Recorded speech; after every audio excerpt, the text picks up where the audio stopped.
আজকে কষে দেখি দুইয়ের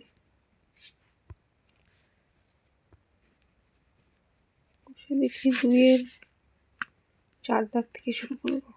চার দাগ একটা নতুন টপিক, সেটা হচ্ছে √5 কে সংখ্যারেখা স্থাপন করো। তো সংখ্যারেখা স্থাপন করতে গেলে তার আগে আমাদের কিছু জিনিস জানতে হবে। পিথাগোরাসের উপপাদ্য।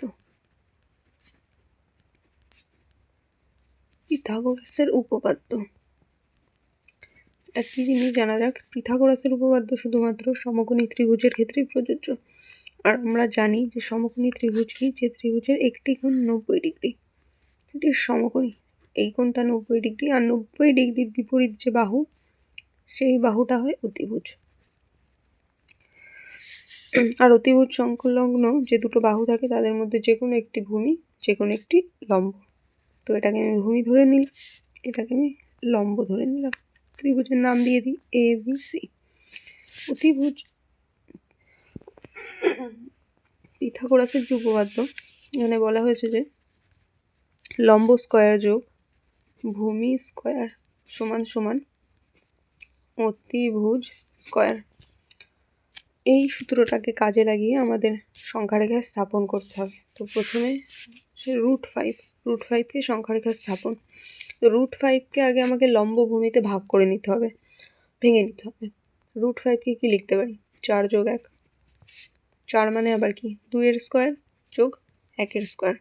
তো এর মধ্যে একটি লম্ব একটি ভূমি, তো আমি 2কে ভূমি ধরে নিলাম ও 1কে লম্ব ধরে নেব। এবার সংখ্যারেখা স্থাপন করার আগে সর্বপ্রথমে স্কেল দিয়ে তোমাদেরকে সোজা দাগ টানতে হবে। আমার কাছে এই মুহূর্তে স্কেল নেই, সে কারণে আমি স্কেল ছাড়া দেখাচ্ছি, তবে তোমরা স্কেলের সাহায্যেই করবে। তো মিডিলে একটা পয়েন্ট নিয়ে নিলাম 0। স্কেল দিয়ে মেপে মেপে ঘর করতে হবে। 1 2 3 4, 3-4টে নিলেই হবে, 4টে নিচ্ছি। তো আমরা সবাই জানি ডান দিকে প্লাস হয়, বাদিকে মাইনাস হয়। বাদিকেও টেনে নেব, -1 -2 -3, ব্যাস, দ্যাটস এনাফ, আমাদের এটুকুতেই হয়ে যাবে। তো এখানে আমি ভূমি কত ধরেছি দেখো, 2 ঘর মানে কি? এই যে 2 ঘর হলো পিথাগোরাসের উপপাদ্য। ভূমি নিয়েছি, লম্ব বসাতে হবে। পিথাগোরাসের উপপাদ্য মানে কি আমার আগেই বললাম 90 ডিগ্রি। 90 ডিগ্রি, দ্যাট মিনস সেখানে চাঁদা দিয়ে 90 ডিগ্রি এঁকে নেবে। তো আমার কাছে চাঁদাও নেই এই মুহূর্তে, সরি এর জন্য। তো আমি হাত দিয়েই মোটামুটি আঁকার চেষ্টা করছি বোঝানোর জন্য। আগে নিলাম 90 ডিগ্রি। তো এবার আমার দেখো লম্ব কত? 1। স্কেল দিয়ে 1 মেপে নিলাম, ধরো এইটুকু আমার 1 হলো। তো এবার এই 0 আর এই বিন্দুটাকে মিলিয়ে দেব। এটা তাহলে আমার ভূমি কত হলো? 2, লম্ব কত হলো? 1, আর অতিভুজ কত? √5। এইবার আমার যে কাজ, এখানে কম্পাস বসাতে হবে। এই যে 0 পয়েন্টে কম্পাস বসাতে হবে। কম্পাস বসিয়ে এইখান থেকে কেটে নিতে হবে। কেটে নিলে ধরো এইরকম একটা জায়গা আসবে। এই বিন্দুটাই হচ্ছে √5 বিন্দু। আশা করি বোঝা গেছে। তো এইবার আমরা এর পরেরটা দেখব। পরে 5 দাগে √3কে স্থাপন করতে বলেছে। সেম, একে আমার লম্বভূমিতে আগে ভেঙে নিতে হবে। √3কে আমি কি করতে পারি? 2 + 1 করে ভাঙতে পারি। তো 2কে তো স্কোয়ার করলে 4 হয়ে যাবে। আবার 1-এর স্কোয়ার মানে কত? 1 হয়। দ্যাট মিনস হবে না, অন্য কিছু অ্যাপ্লাই করতে হবে। তো √2 ইন্টু √2 মানে কত হয় জানো?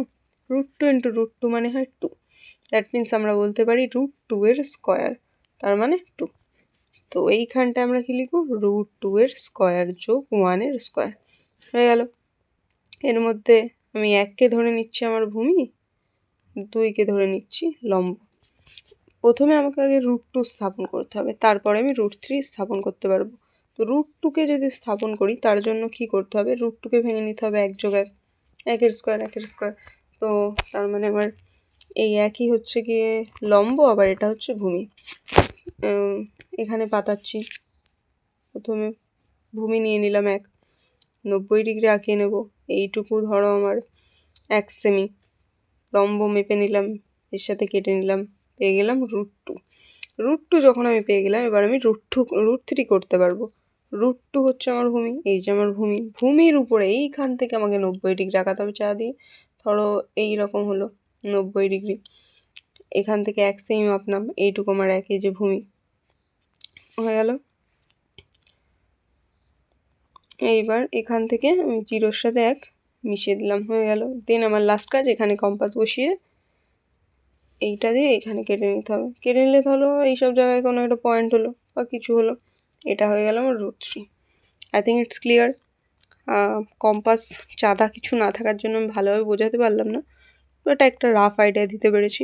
আশা করি হেল্প হবে তোমাদের।